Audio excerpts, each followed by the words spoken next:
money's not going to take you to the next level. Time is. And so that's where it's like, we've got to shift that mindset. Because I think for so many of us, it's like we're trading time for money. You hit a threshold and you're like, wait, I'm at a point in my life where I would pay money to get back my time. This is a signifier that like, I just need to prioritize time. I'm Jenna Kutcher, your host of the Goal Digger podcast. I escaped the corporate world at the age of 23 with nothing more than a $300 camera from Craigslist and a dream.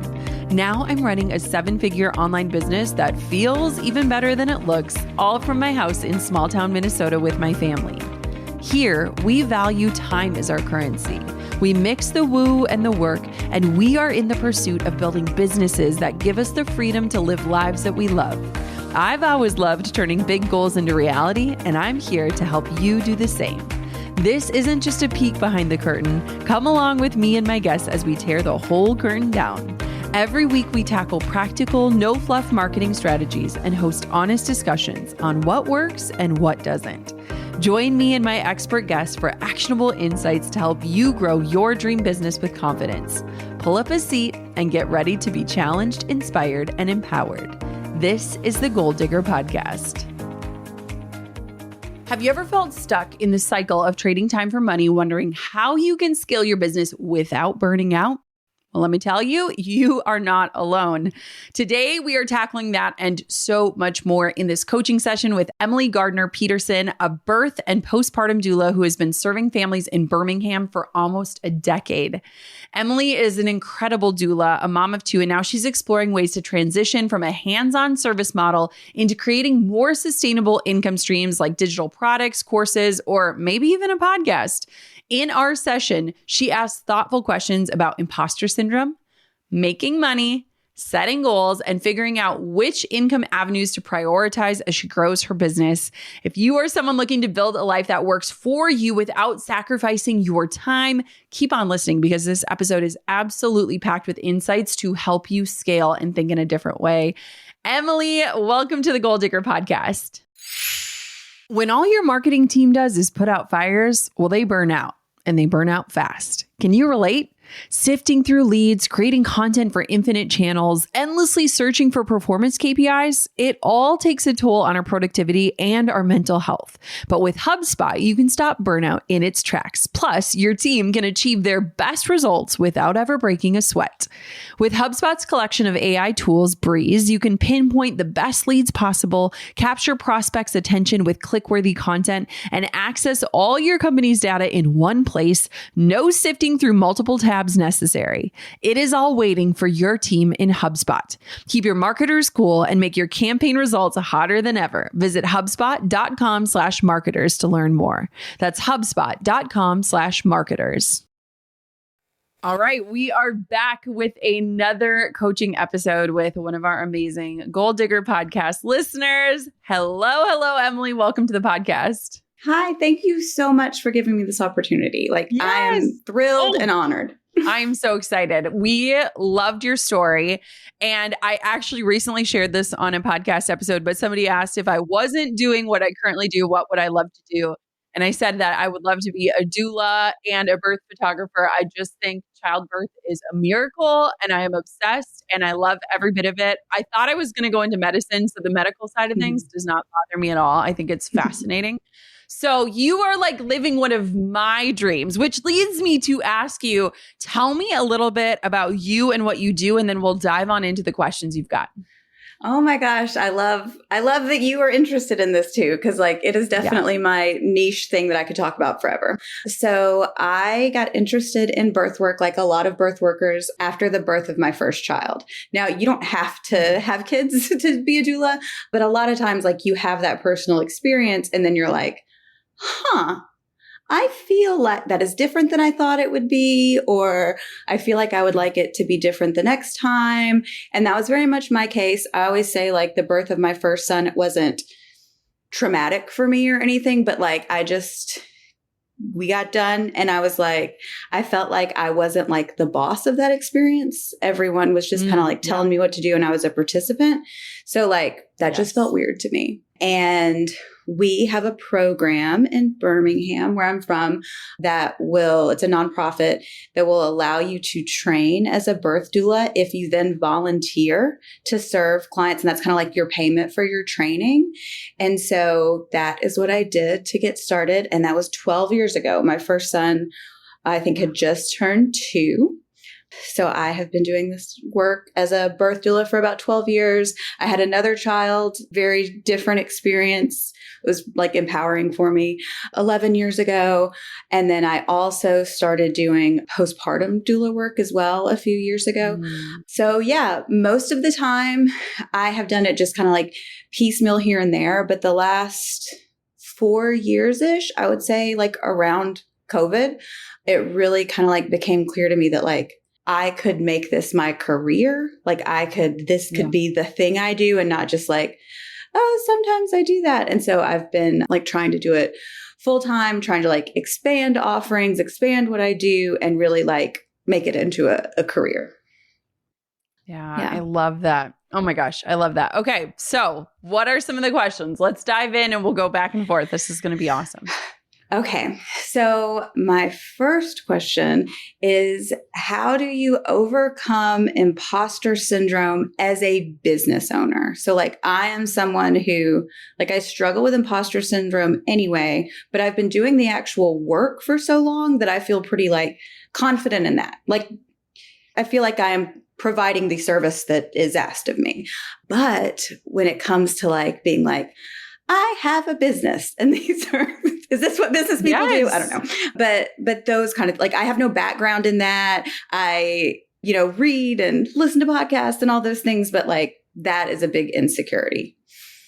You know what's so interesting is when you were bringing this up, I remember the first time I actually told someone I was a photographer and said it like as a statement and not like with a question mark, right? Like It's almost like I'm a photographer, like, and I was at the dentist. So I don't even know how I got it out with her hands in my mouth.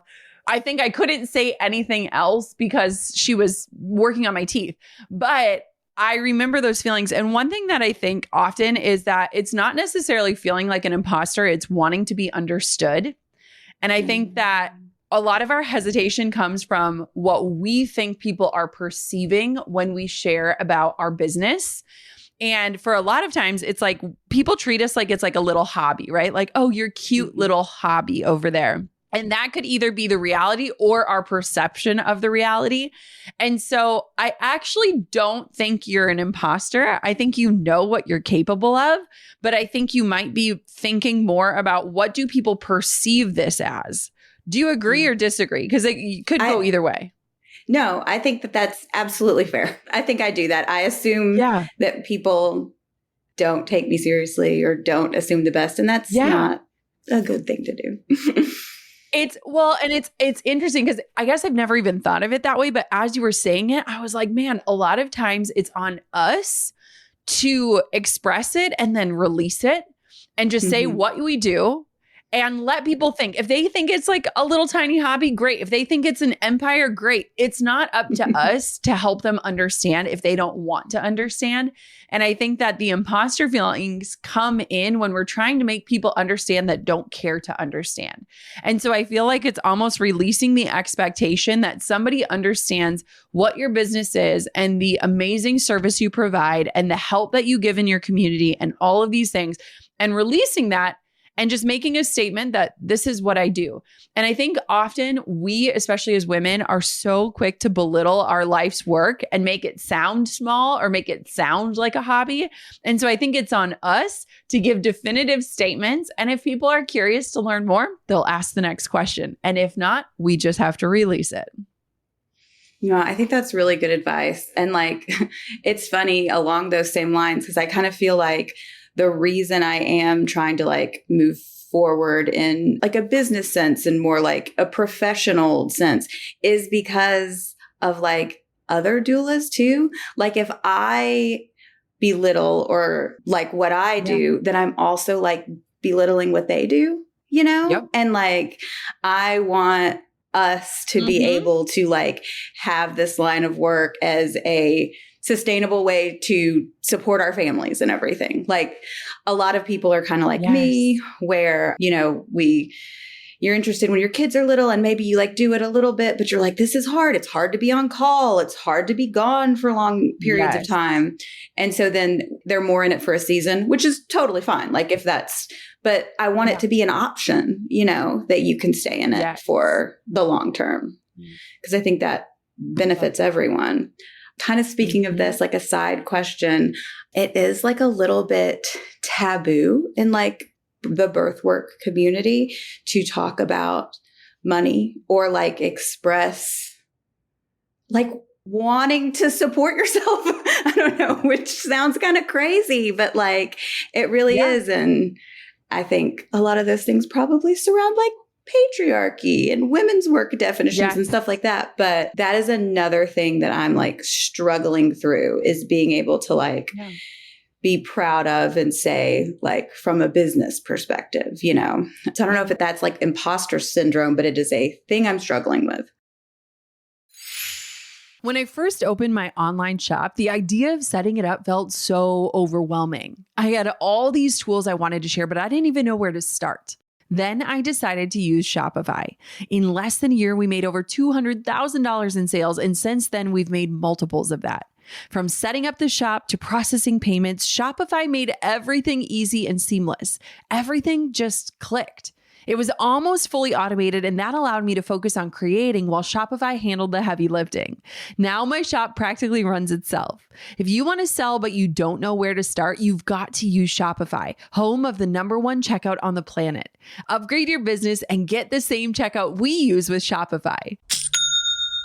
Sign up for your $1 per month trial period at shopify.com/goaldigger, all lowercase. Again, that's shopify.com/goaldigger to upgrade your selling today. Shopify.com/goaldigger.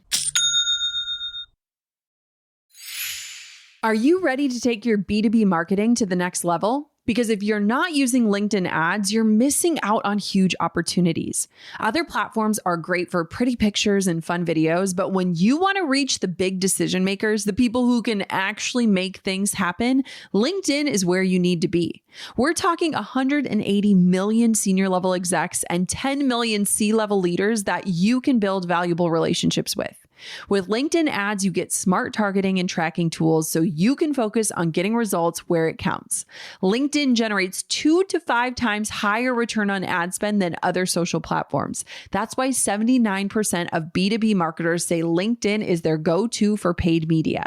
When you use LinkedIn, you're working with a partner who gets what B2B is all about. Make B2B marketing everything it can be and get a $100 credit on your next campaign. Head to linkedin.com/goal to claim your credit. That's linkedin.com/goal. Terms and conditions apply. Well, I think money is so uncomfortable for so many of us, especially too when you're offering such a life-changing service, and women will have to go through birth whether they work with you or not, right? So this is an experience that is going to unfold with or without you. And so you are kind of in a premium position of like, this is why it's worth it. So you almost feel like you're having to convince people of the worth of your service and sell yourself in a different way, right? It's, you know, we can see like commodities versus like things that just feel like exclusive. And so I think it's interesting, but what's so powerful and what I think of often is like when we charge what we're worth, we show up in a different way. And let me give an example and we'll tie it back together because I know photography is very different than being a doula, but this will all make sense. I remember when I was first starting out, I had so many friends and family members who would ask me for a discount. And I just was so uncomfortable at talking with money that I would basically take whatever somebody paid me. But what I noticed is like when people weren't paying me full price or what I thought I was worth, I wasn't excited about the job. I wasn't showing up like, I am going to over deliver. This is the best thing. This is totally worth my time. And so very early on, I either said, I'm doing this entirely for free and I am in charge of the experience and what I offer, or you are paying the full price and you will get the full experience promised. And I feel like when we're starting our business, a lot of times we'll almost go to people like, what's your budget? And I'll work with you on that. But we almost feel slighted or undervalued, which doesn't necessarily change how we show up, because a lot of us are achievers. We're perfectionists. We're going to do our best no matter what. But there is something in us that feels like this wasn't enough or this wasn't worth it for me. And knowing the high burnout rate in doulas, I almost expect that that is somewhat happening, where the doulas are thinking, this wasn't worth the time away from my family. This wasn't worth the time being on call. Like, I can't make this work. And so you're actually doing a disservice to your clients and yourself when you're not charging what you're worth, because you're not showing up in the way that is like, here is the full experience and I'm going to deliver this and I'm going to over deliver and it's going to be absolutely worth every penny. And when you charge that full rate, it gives you more time and opportunities to do things for free as well, right? Because I know that's also in your heart. And so it's interesting because I think a lot of times we think like, well, if we meet in the middle, that will be better for everyone. And I would argue it's not, because then you are spread too thin to even have any bandwidth to do things for other people for free. And so I would say in this scenario, it's like, you've got to set your rates, believe in them, and then really enforce them. And that way, every job you're showing up to, you're like, this is actually worth it. This is 100% worth it. It is worth my time. You change your demeanor around your own family because you know it's worth it. It alleviates some of those things like mom guilt that we all feel, right, when we're away from our kids, because you understand the worth of it. So what is that? Does that help at all? Absolutely. And I've really been trying to think about it in terms of like what you said about, you know, if you are paid your worth or like just taken care of, like you were just able to feel taken care of, you know, financially, then it does free you up to do things for free. And so I think that is also another thing that's kind of like helped me when thinking about like this work and money and stuff, because like you can't, burnout. I mean, it's just like you said, you can't keep giving and giving and it's going to fall apart. I am not going to be able to handle it. My family won't be able to handle it, but like, I know others won't either, you know? And so that is definitely one of the things that I've been thinking about. And then along those kind of lines too, kind of leads me to a question of, so I am currently trying to like diversify my income streams, but still within birth work. Like this is what I am, you know, feel passionately about and want to do. But I also like, it's kind of more physical work than you realize. And like, I'm in my 40s now and I won't be able to do it forever. So I'm kind of thinking about the future too. But so some of the things that like I've started to pursue, like to do different avenues, I recently certified with an agency, an organization that certifies doulas to become a trainer so I can train new doulas. So like, I'm really excited about that. That's like another line of work. I partnered with some of the people that I've been working with for several years to start an agency to then be able to like help new doulas or even existing doulas that like don't want to do all the paperwork and the marketing and that kind of thing, like have a way to do that. So like, I'm actively trying to pursue those. Like those are I'm doing them right now. But then I have thought about other things too. I really like what you say about like have 7 or 8 streams of income. Like if I was really on my game, but I don't know. I'm not there yet, but so other things like if it's affiliate links, if it's a podcast, digital products or like courses, things like that too. So I would love your thoughts on kind of like what to try first, where to focus my time. Like it feels like everything's possible right now, but I don't know where to, So I would say first things first, it'd be really interesting. And I think a lot of people listening can relate to this, especially if you're in a business where you're trading time for money, is to figure out, is your audience more doulas or is it more like patients or clients? And so what I would do, because I'm always so curious when it comes to data, is I would split test. And so I would create one freebie that's geared towards more of the patients or client side. And I would create one freebie that is geared more towards doulas or people that are interested or becoming or are a practicing doula. And I would put those both out there a few different times for like 30 days and just see, okay, which one is speaking first? Because I think there are a lot of opportunities to serve both the client side and the other professionals in your life side. But I would be curious to see like, okay, what is predominantly already there? Do you have a hunch what that would be if you were to just do this? I don't. Like, I really don't. Okay. I don't This have would a be hunch. a fun experiment.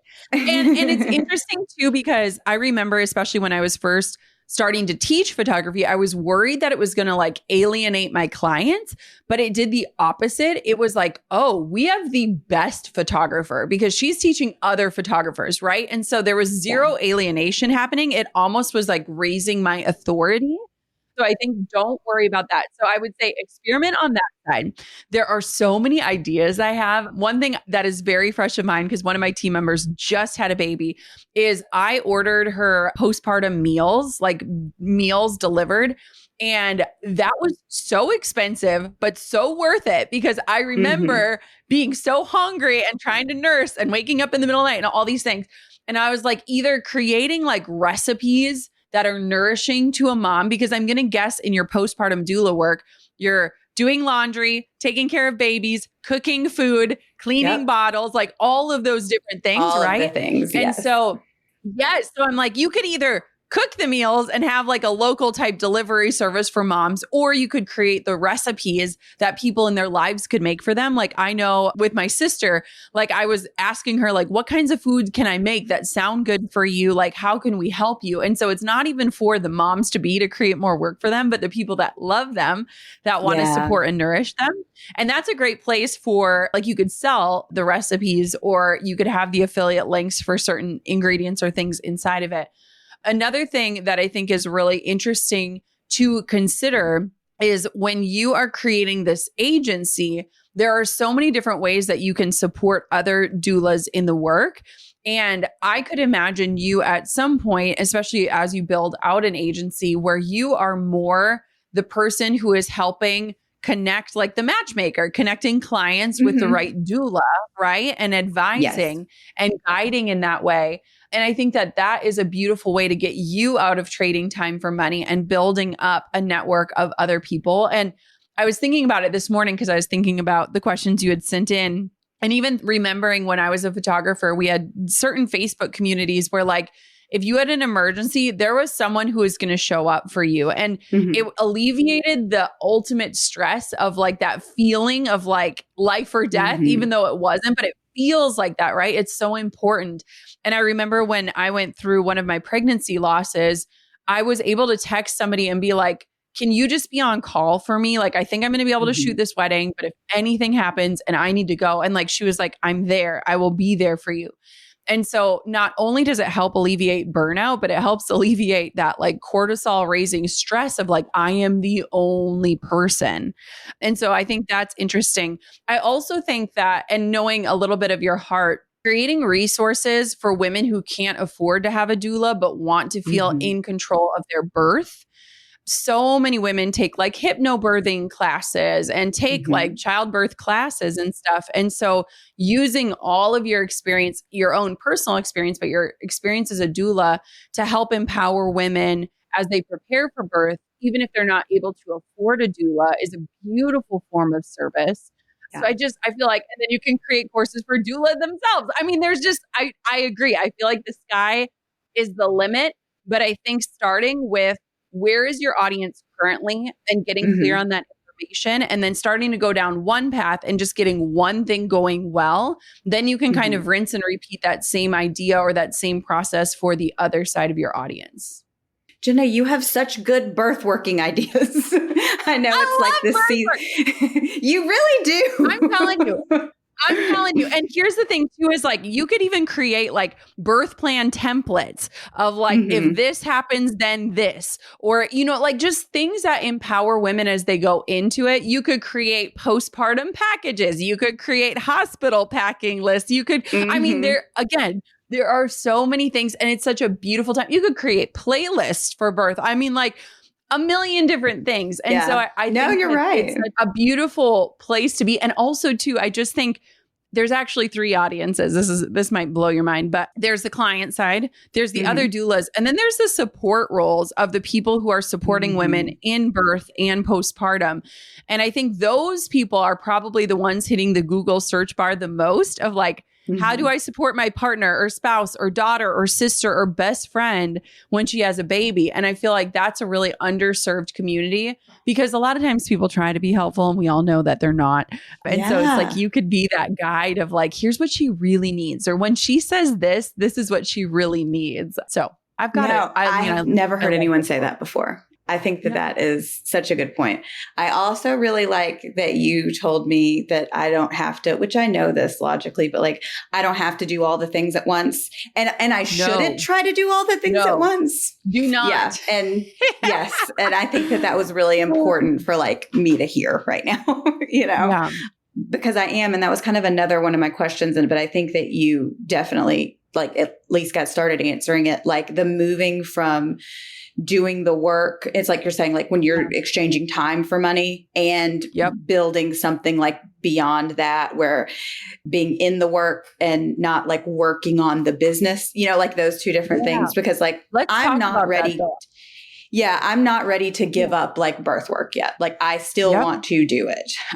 But I want to start to, in the next few years, do it less and have it be less of a percentage of my income than like some of the other things, Let's talk about something we all deal with, phone bills. You know that feeling when you stumble upon something that makes you go, why wasn't I doing this sooner? Well, that's exactly how you're going to feel if you switch to Mint Mobile. They're giving you premium wireless for just $15 a month on a 3-month plan. And it's not just about the price. Mint Mobile runs on the biggest 5G network in the country, so you are getting high-speed data, unlimited talk, and text without wrecking your budget. And don't worry, you can bring your own phone and keep your number along with all your existing contacts. To get this new customer offer and your new 3-month premium wireless plan for just $15 a month, go to mintmobile.com/goaldigger. That's mintmobile.com/goaldigger. Cut your wireless bill to $15 a month at mintmobile.com/goaldigger. $45 upfront payment required, equivalent to $15 per month. New customers on first 3-month plan only. Speed slower above 40 gigabytes on unlimited plan. Additional taxes, fees, and restrictions apply. See Mint Mobile for details. Yeah. So this is so powerful. And I think that this hits anyone in the service industry as well. And I actually wrote a chapter about this in my book, but it's called like, what is your enough point? And what I was going to say is, because you asked a beautiful question where it was like, how do I stop working in the business and work on the business? And I think for service providers, it's like we have a million ideas, but we have no time, right? And so what would be really interesting, and I think this even ties back to the very beginning of our conversation of charging what you're worth and like feeling confident and solid in those rates, is reverse engineering. And I will honestly say that I think my superpower in life and in business is the ability to reverse engineer. And so starting with the end in sight.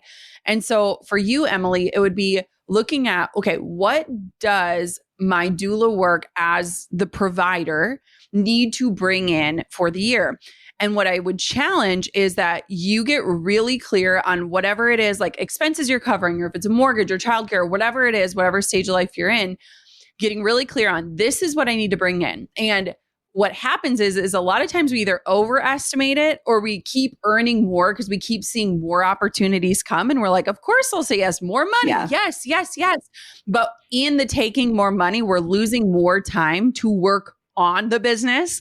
And so I was just reflecting a few days ago about like when I first started earning 6 figures, I only paid myself $50,000 a year because I knew I could live off of that for many years. So like we were still like scrimping by, but intentionally just to save money. And when I realized like, wait a minute, like I can live off of $50,000 a year. What would happen if I freed up my time instead of did double the work and earn double the money that I don't necessarily need right now? And that was when I actually scaled my business massively. So it was funny. The year that I cut back and was like, I'm going to earn 50K. I just want my time back. When I finally got my time back, I probably scaled my business up to 7 figures because I was able to work on the business. I wasn't chasing my tail in it. And so it would be really awesome for you, especially as we're going into the new year, is to say like, maybe you only take one birth every other month or one birth a month or whatever that looks like for you. And you get really clear about this is the boundary and this is what I'm going to charge. And this is what I feel really good about. And I'm saying no to everything else. And that is how you protect your time to go to the next level.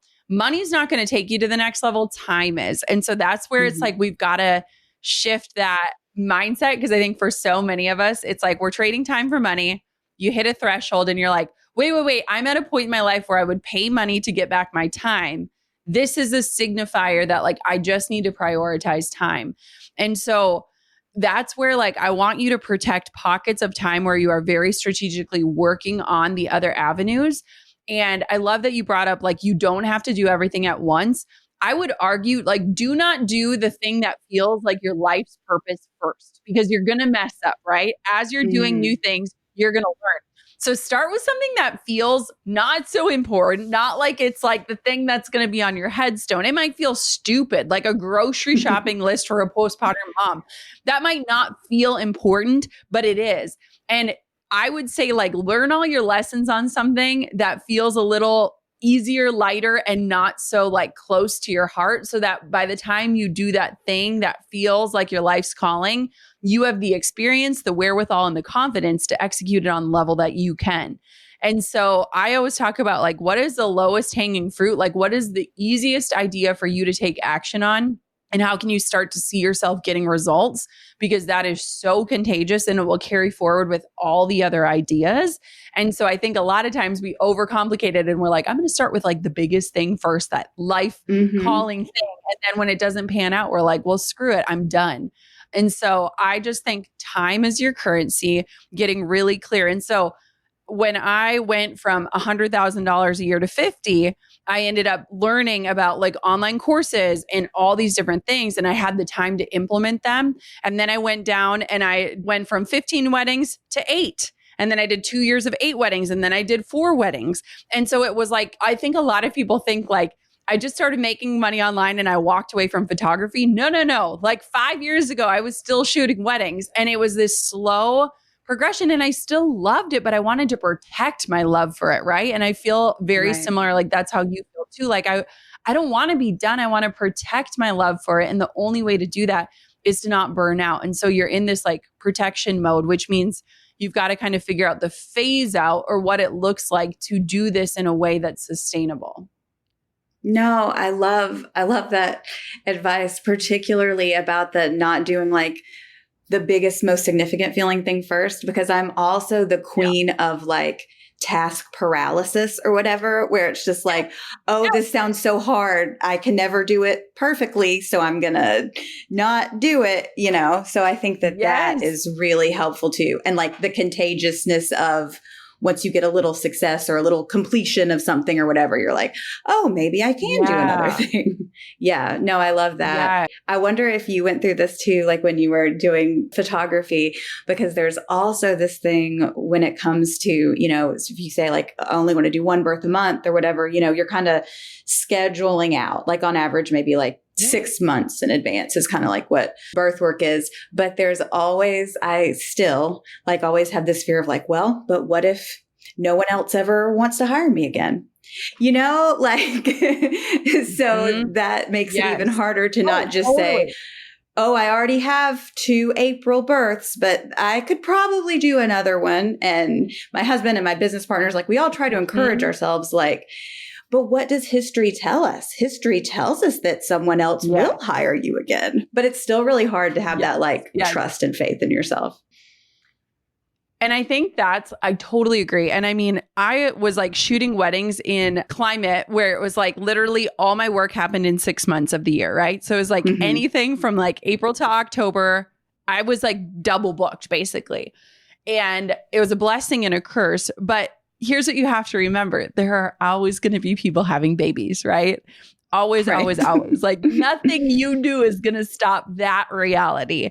And so I think that there's something so beautiful about like creating that urgency. Like I remember, and I often get Facebook reminders because I was just like my own little publicist, you know, when I was first starting out. Mhm. And so every time somebody booked me, I'd be like, cannot wait for Jonathan and Christine's wedding, like da da da. And, you know, and it creates that urgency and also that reminder to people that like, oh yeah, Jenna's a photographer. Oh yeah, somebody just booked. Oh my gosh, she's so busy. You better get on her calendar now.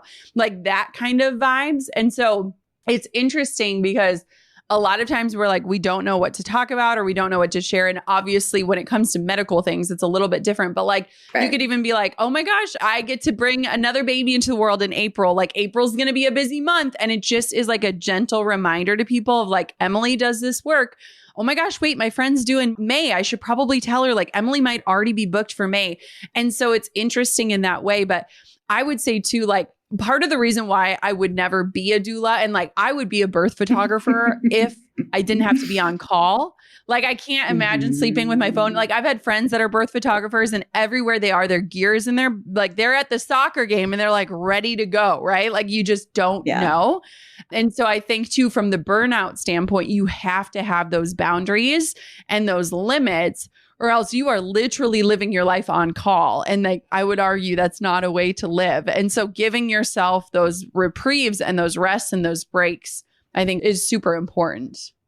Yeah, no, I would agree that that's not a way to live long term. And like, you know, even a little bit just beyond the like, it's hard, you know, to be on call and know you might be called away. As like I said, kind of like as I get older, like I should probably not stay up all night, you know, like, so like I'm starting to kind of figure out that balance of like, health, personal health, mental and physical, and like I know. Money, I told my sister, I was like, I'll do a night shift once a week at your house with these twins. And I was like thinking to myself, like, I'm going to be screwed. I'm going to need all week to recover. But like, I'll do this because I love her. Yeah. But you could do like, one a week. Yeah. Like, that's kind of how I am too. Like, yeah. Like, holy cow. Okay. Next, you have another question. So I kind of mentioned the like agency. So that is more of like a structured business that involves other people. That's not just me, like as a solo practitioner.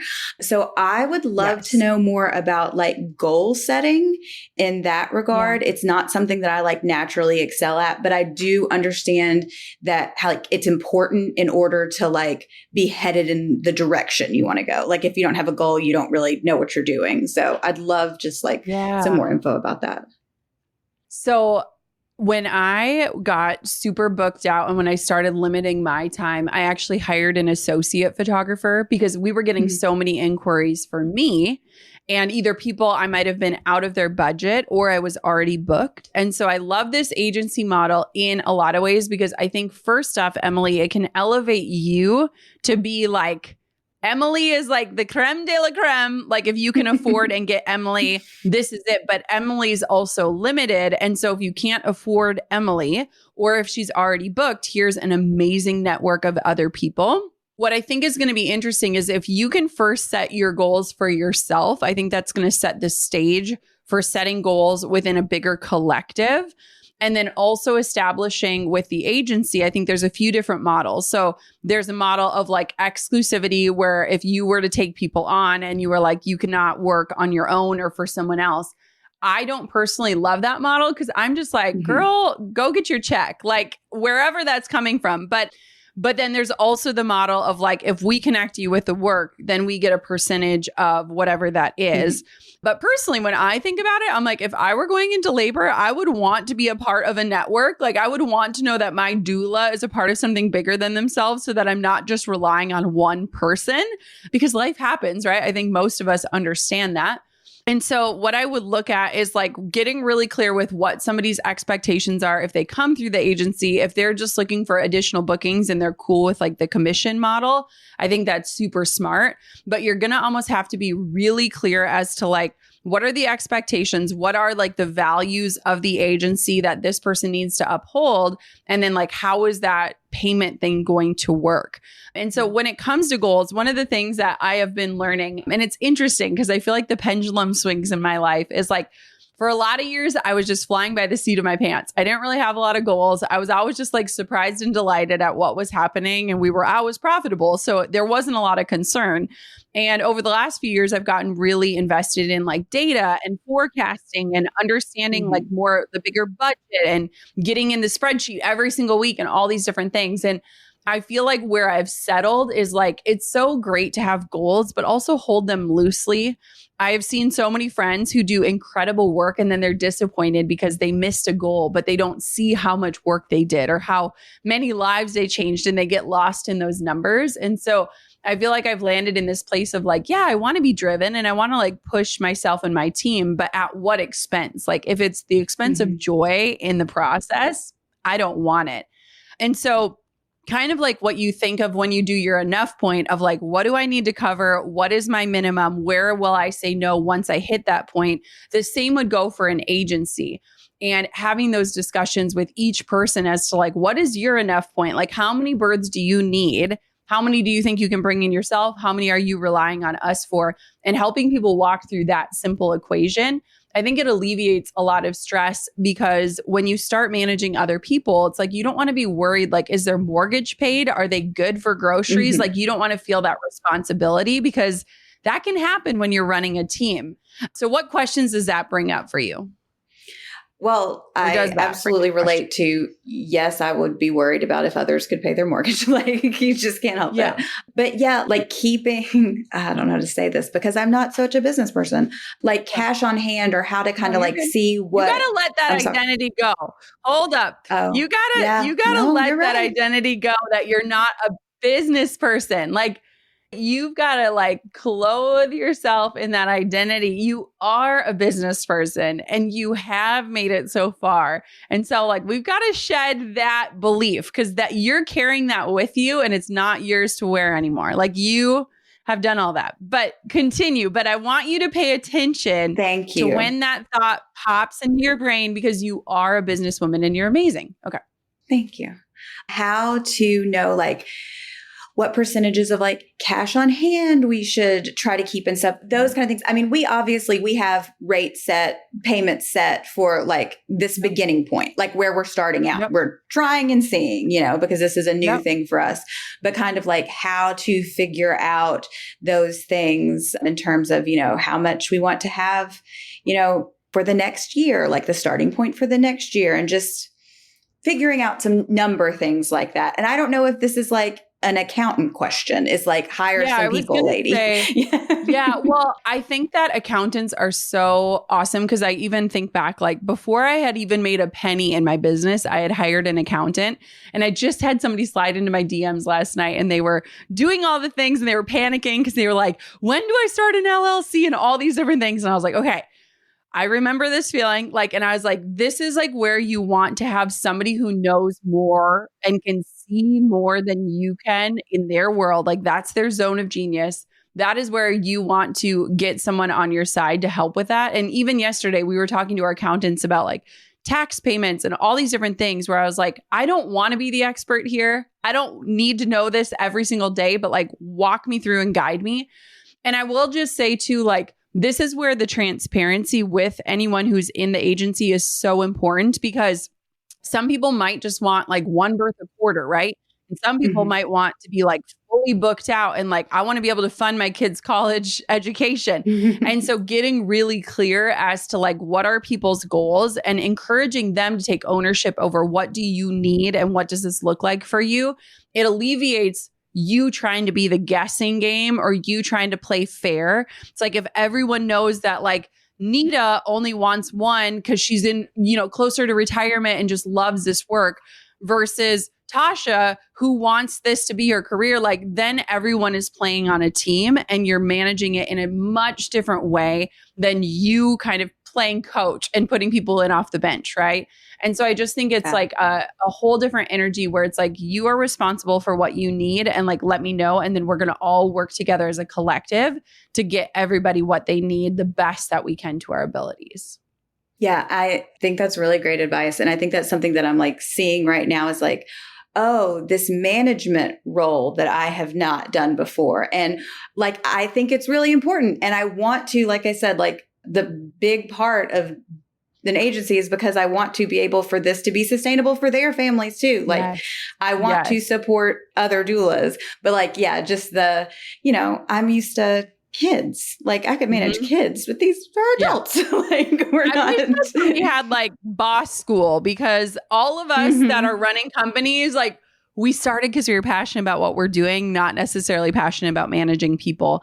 But that's where too, I would just say empowering anyone that's in the agency to be responsible for their own results so that at night you're not going to bed thinking about or feeling responsible for someone else's results. That is the big thing, because at the end of the day, you are responsible for your results.